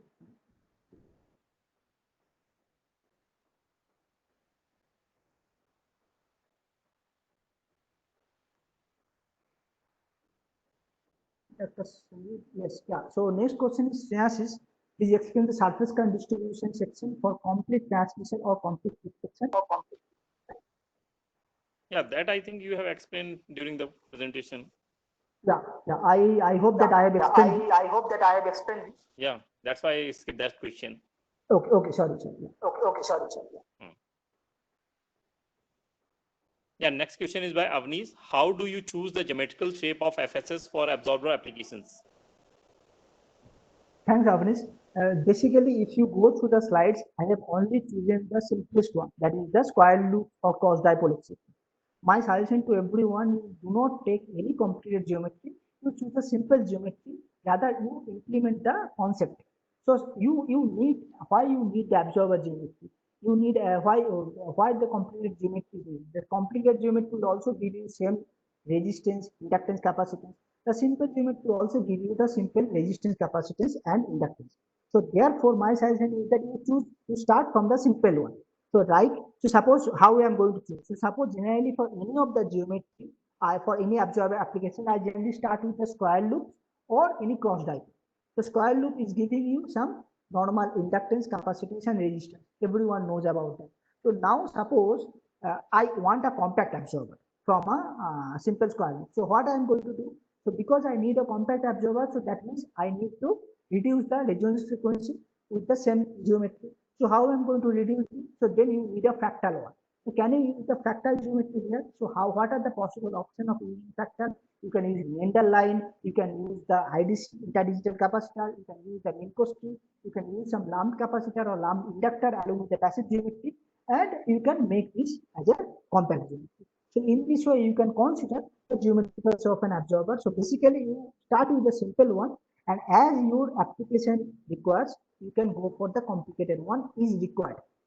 Another problem is that if you consider the active absorber thing, particularly conformal absorber, you have to put the diodes in a symmetrical position or asymmetrical, whatever the polarization sensitive or insensitive, but you have to need to bias the diodes in a absorber geometry. So whenever you consider the reconfigurable absorbers or reconfigurable filter, reconfigurable absorber, you cannot make any complicated geometry, otherwise it is very difficult to bias the diodes from remote location. So suggestion is that use the simple geometry, rather use a good concept to realize your application. Thank you, Dr. Sanjeev. Over to you. Next question is by Snesi Saha. And another question is for resistance and capacitance. If we have to select two different airbox in series, because I have read an article, if we select R and C value for a same box in HFSS in lumped RLC section, it will select as parallel connection of the lumped elements, not in series. Thank you, Dr. Sanjeev. Shreyasis, I have already discussed in the simulation setup 5. If you see that I have already discussed that this parallel RLC all are parallel, and when you are selecting resistance, you should not check the inductance and capacity. You must uncheck them. If you check them and put the zero value, so then it will behave as a parallel short circuit, and your resistance will be gone. Okay, so when you are considering resistance for a on-state diode, you have to uncheck the capacitance and inductance. You do not have to put anything here. Only you have to put the resistance value equal to 0.3. And yes, you have to consider single airbox, but two different. So for two different states. Okay, like for on-state, you use the same airbox. You put the resistance, and for off-state, you just replace the resistance with capacitance and uncheck the resistance. And note that I have done this for a simple condition, right? I have not considered any package capacitance, I have not considered any offset resistance, etc. So if you want to include the package capacitance to make an accurate behavior, then in the T-diode model, you have to consider two airbox in series back to back. One airbox will give you the package capacitance, one airbox will give you the desired on-state resistance or offset capacitance. So in this way you can work better. It depends on. So since this is the initial work, so that's like initial work. This is the initial lecture for you. So that's why one didn't want to complicate it. I only keep it simple, make it a resistance capacity. But for a higher accuracy, you can make two airbox in series, one for package capacity, one for inductance or resistance or capacitance. I think. Thank you. I hope that clarifies. Dr. Sandeep, over to you. Yeah, next question by Narayan. How to draw lumped circuit for metasurface? I think this you have also explained. Yes.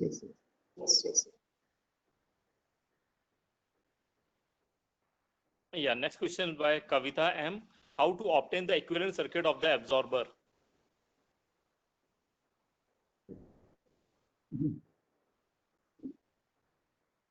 Yeah. So equivalent circuit. Yeah. Thank you. So for observer structure, you have to go through the very basic that. So Dr. Sanjit, can I can I go and I am going to share another. Yeah, So sure. that Yeah, sure. You can.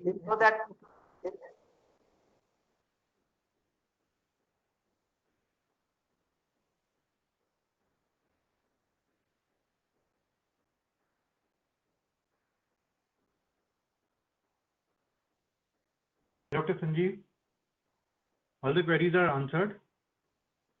So still some are pending. Okay. Some issues? Yeah, he is coming. Just sharing another slide. Okay, that's fine.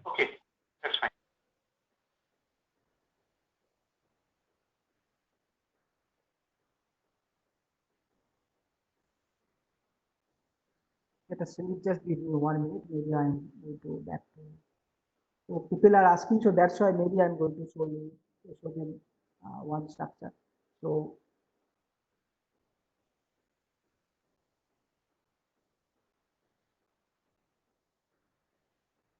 no, it's better to go for the function theory.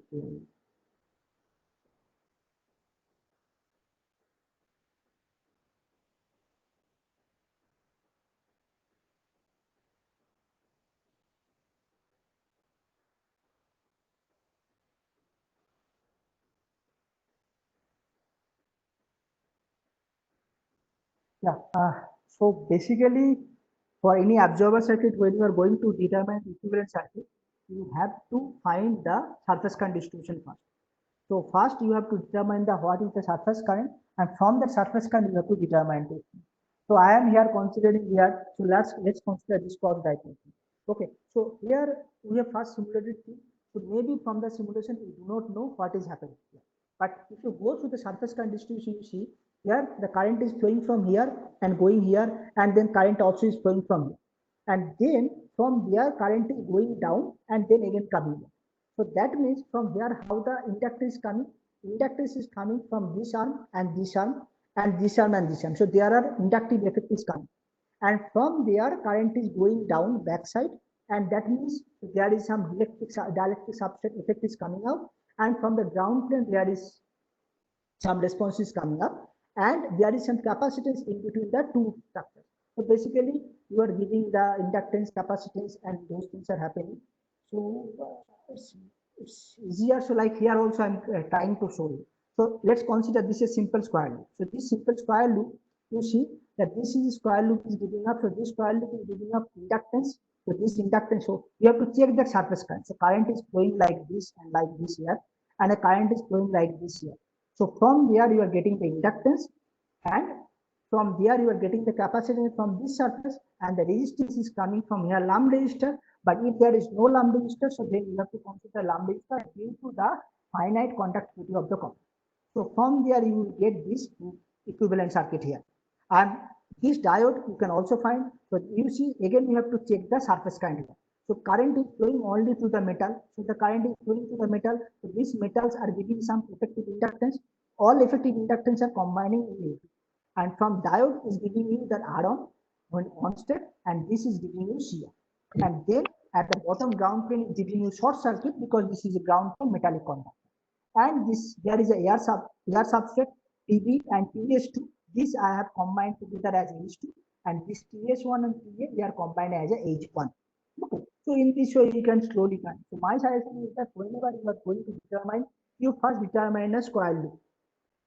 A square loop geometry first determine, and then from the square loop geometry check the surface current distribution and go through it. Okay. So let's okay. Maybe it might help to other people also. So I have one paper in my mind. So I'm trying to help you in that case. Maybe it will help you. Yeah. So this is the equivalent circuit. It is visible, Dr. Sanjay. Yeah, visible. Right. Yeah, I can see that. Yeah. So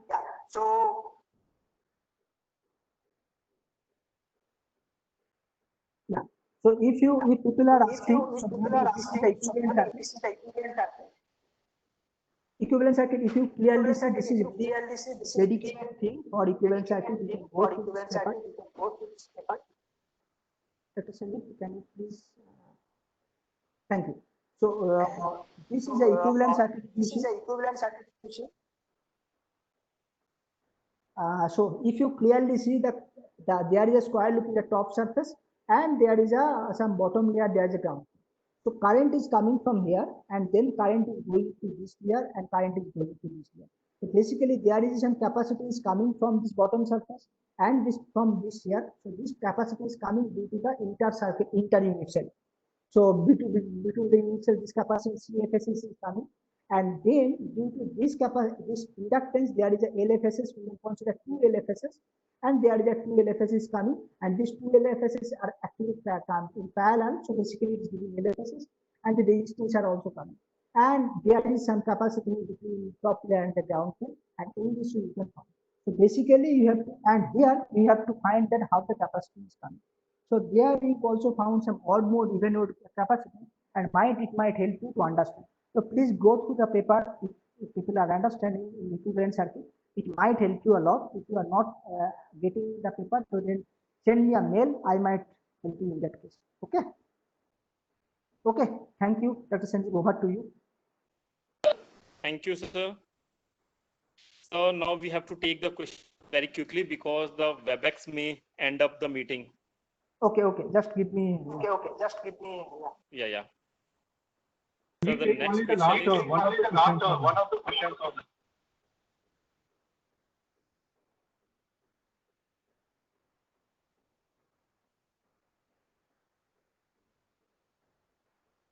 Dr. Sanjeev, let me. So you put in the middle. So you are taking from the chat box directly? Yeah, I can take it from there. So how much time we have? So approximately 10 minutes we are having. 10 minutes. Okay, I am less considering. You put, you can put yourself in a mute and so that I can. So first thing is that, so there is one question from Ananga Pal. Are you applying biasing voltage while simulating or just changing the pin dot RLC values? And pin dot is very difficult to detect. Is there anything else that can detect the pin? Okay, so during the simulation, we are not using the biasing voltage because in the simulation biasing voltage cannot. There is no option to use the biasing voltage. But yeah, during the varactor diode, I am using the biasing voltage. In varactor diode, there is a straightforward definition that how much varactor voltage you can keep and how much capacitance should be reflected. So in the during the tunable absorber case or tunable filter, people are using the varactor diode as a simulation option, and by changing the varactor voltage 0 volt, 1 volt, 2 voltage, you can use it to change the capacitor from. But during the pin diode, it is not possible because what particular value of the voltage or current is giving the value of resistance or capacitance is very difficult. So during the pin diode simulation, we just put the R value or L value and C value. And yes, obviously it's very difficult to integrate. So what we used to do is that we used to buy some particular pin diode first, and then we put the pin diode in the microstrip line to check or we experiment first that what is the corresponding amount of the voltage the pin diode is giving for a particular amount of voltage. Because sometimes the data sheet is not accurate. So what you have to do is suggesting is that you buy maybe 1 or 2 pin diodes, you put it in the microstrip diode, and then you check the pin diode characteristics. You check the what is the amount of the on-set resistance coming for a particular amount of voltage, current or offset capacity for a particular amount of the voltage, and then you use those values in a geometry. So that's why you might found that whatever the pin diode resistance and capacity we have used in our paper, they are not the same as that of the data sheet. Okay. So how from Ramaya, how suitable absorbers are used for shielding field application in aircraft? How do we excite them when it's shielded on aircraft, for example? Passive absorber. Now, passive absorbers are easier to implement in the script, but if it is going to be suitable absorber, it will be useful. Suppose in suitable absorber, the case is that the one structure is the absorber for a C band, one same structure is absorber for a H band for different biasing. So suppose our enemy has the C band adder and our have the X-band radar. So what is happening? We are communicating with the X-band radar, and we are putting the absorber using the C-band radar. So in that case, what is happening? That enemy cannot find that whether our stealth technology is available or not, and from that case, etc. Obviously, it is very difficult to control the real time. Yes, the practical approach is coming up. Maybe people are doing with that, but it is realizable maybe after a few years or something.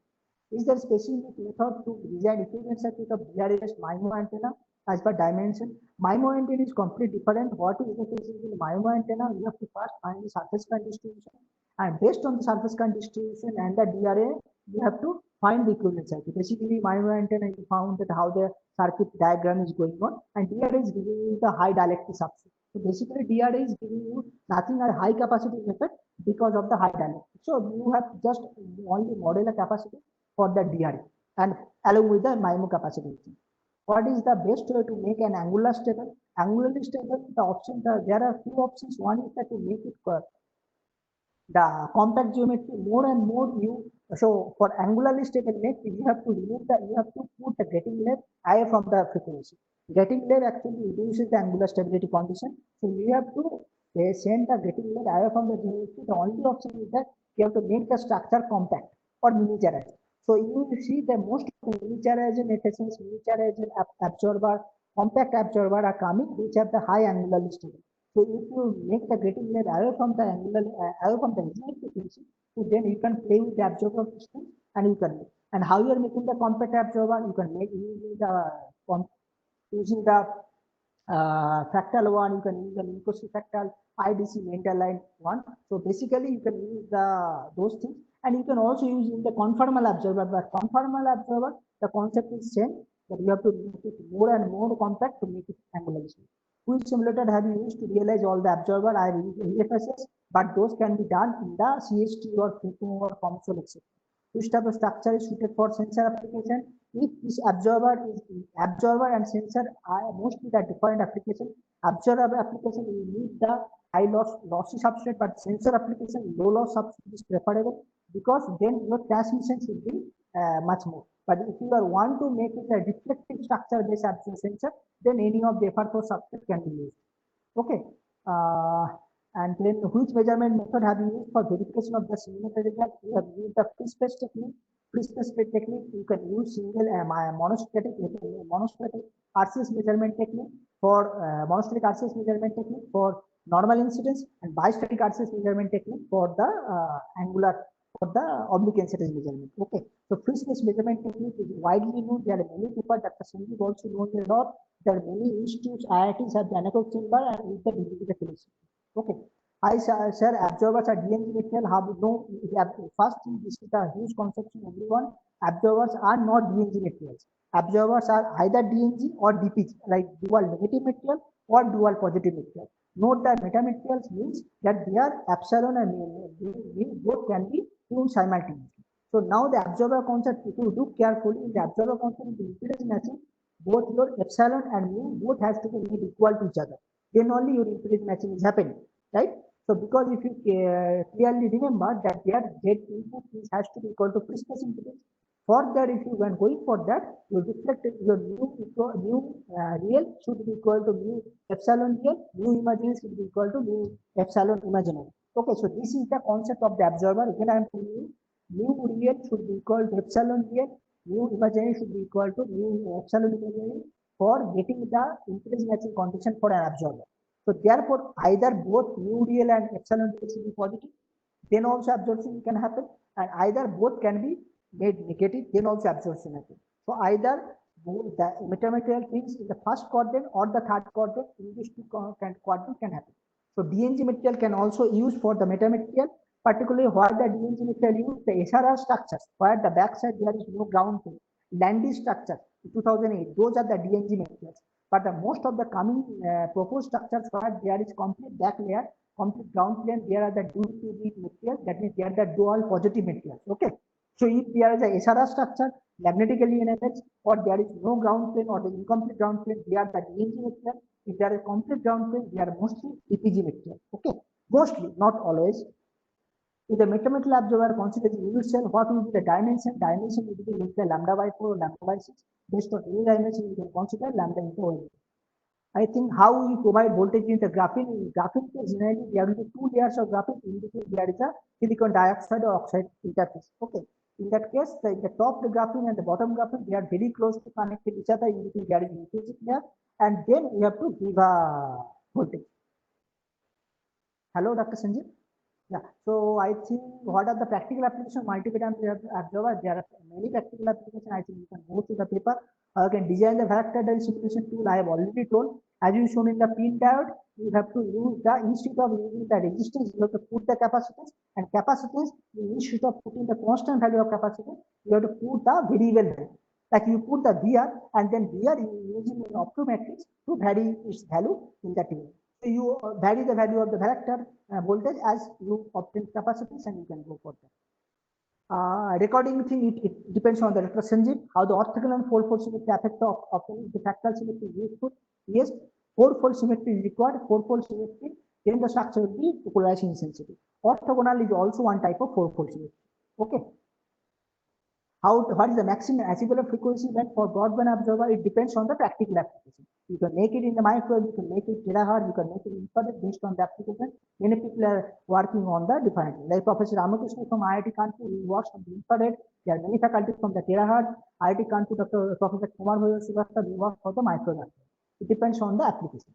How the observer is used to reduce the mutual coupling between the MIMO and 10 elements. If you put the observer between two the MIMO elements, so then it can reduce the cross coupling.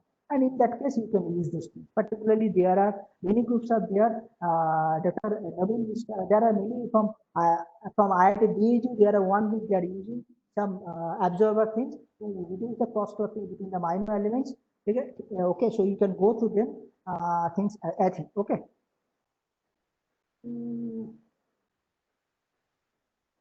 So in slide 26, there is a cross polarization effect. No, the structure, all the structure polarization sensitive, so there is no cross polarization. I ignored that. Okay, if there is a cross polarization, if the structure is polarization sensitive, so there is cross polarization. Here also. Okay, I think Dr. Sanjeev, I am already there are so many questions. Time is up, I think. So maybe what you can do is that you can consolidate all so the many questions. And one last question is there. That you can consolidate all the. And one last question there. Sir, please suggest me any book which I can get detailed mathematical analysis to design tunable filters using metasurface. To be honest, Dr. Sandeep, I do not have any. To be honest, Dr. Sandeep, I do not have any particular. Yeah, that is from one of the author, one of the just participant. Yeah. This question is from.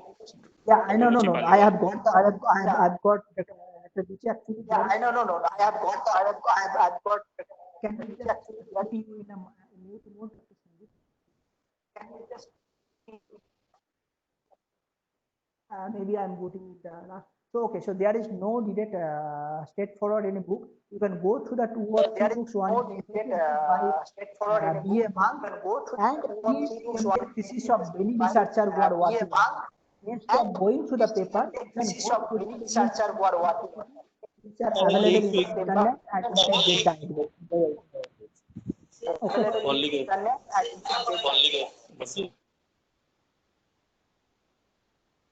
Okay. Thank you, Dr. Rishi, for such a nice talk. I invite Professor M.M. Sharma, sir, to conclude it. Thank you very much, Dr. Rishi. Dr. Saptarshi, I remember that we met earlier in the Ahmedabad also. Dr. Saptarshi, I remember that we met earlier in the Ahmedabad also. Yes. It was in CAP 2019. Yes. CAP 2019. Do you remember? Yes, sir. I remember. You have met in Ahmedabad in the last. Yes, sir. I remember. December. You have met really good experience in the last December. Along with the Kumar Weber was also there. Along with the Kumar Weber was also there in the Goa. Yes, sir. Thanks for the very good memory. And thanks for that we will meet in the coming days also. So many occasions. That we will meet in the coming days also. Oh, thank you very much, Dr. Rishi. You accepted our invitation in a short period of notice, and you had delivered a wonderful talk. You accepted our invitation in a short period of notice, and you had delivered a wonderful talk. And I hope that we'll be continuing your help will be there. Help will be there. Sure, Thank you Professor very much. Sharma, I will be a lot honored. Thank you. Thank you very much. Sure, Professor Sharma, I will be a lot honored. Thank you. Okay, thank you, Saptarshi sir. You have just covered so much topics in a very short duration, like starting from the basics of metamaterials. Then you have gone through that metamaterial based microwave absorbers, then switchable absorbers, then tunable absorbers, as well as gone through the filters, dual band, wide band, everything you have covered in a short while. I think researchers will benefited from your talk. Okay, thank you. Thank you. Dr. Sandeep, I just think one there is thing a is time that- limit from the WebEx. Yeah. Okay. Thank you. Thanks a lot. Hope to meet again. I just want to. Thank you. Yeah. You can ask, sir. You can ask. Just that. So you can consolidate the questions which Sure, have you not can. been answered, and you can send me time part. You can reply that. Okay. Sure, that I will do. Okay. Yeah, Thanks that a I lot, will do. Dr. Sanjay. See you again. Stay Okay, safe. Stay thank you. healthy. Thanks a lot, Dr. Sanjay. Yeah, thank you, participants, and thank you everyone for being here. We will meet again sharp 2 o'clock for the next you, session. That is by Mr. Marvin of Rodent Swatch. Okay, Thank you, Dr. everyone. Sanjeev, for organizing such a beautiful talk. Thank you, Dr. Sanjeev, for organizing such a beautiful talk. Thank you, sir. And Thank you. Saptarshi again. Thank you.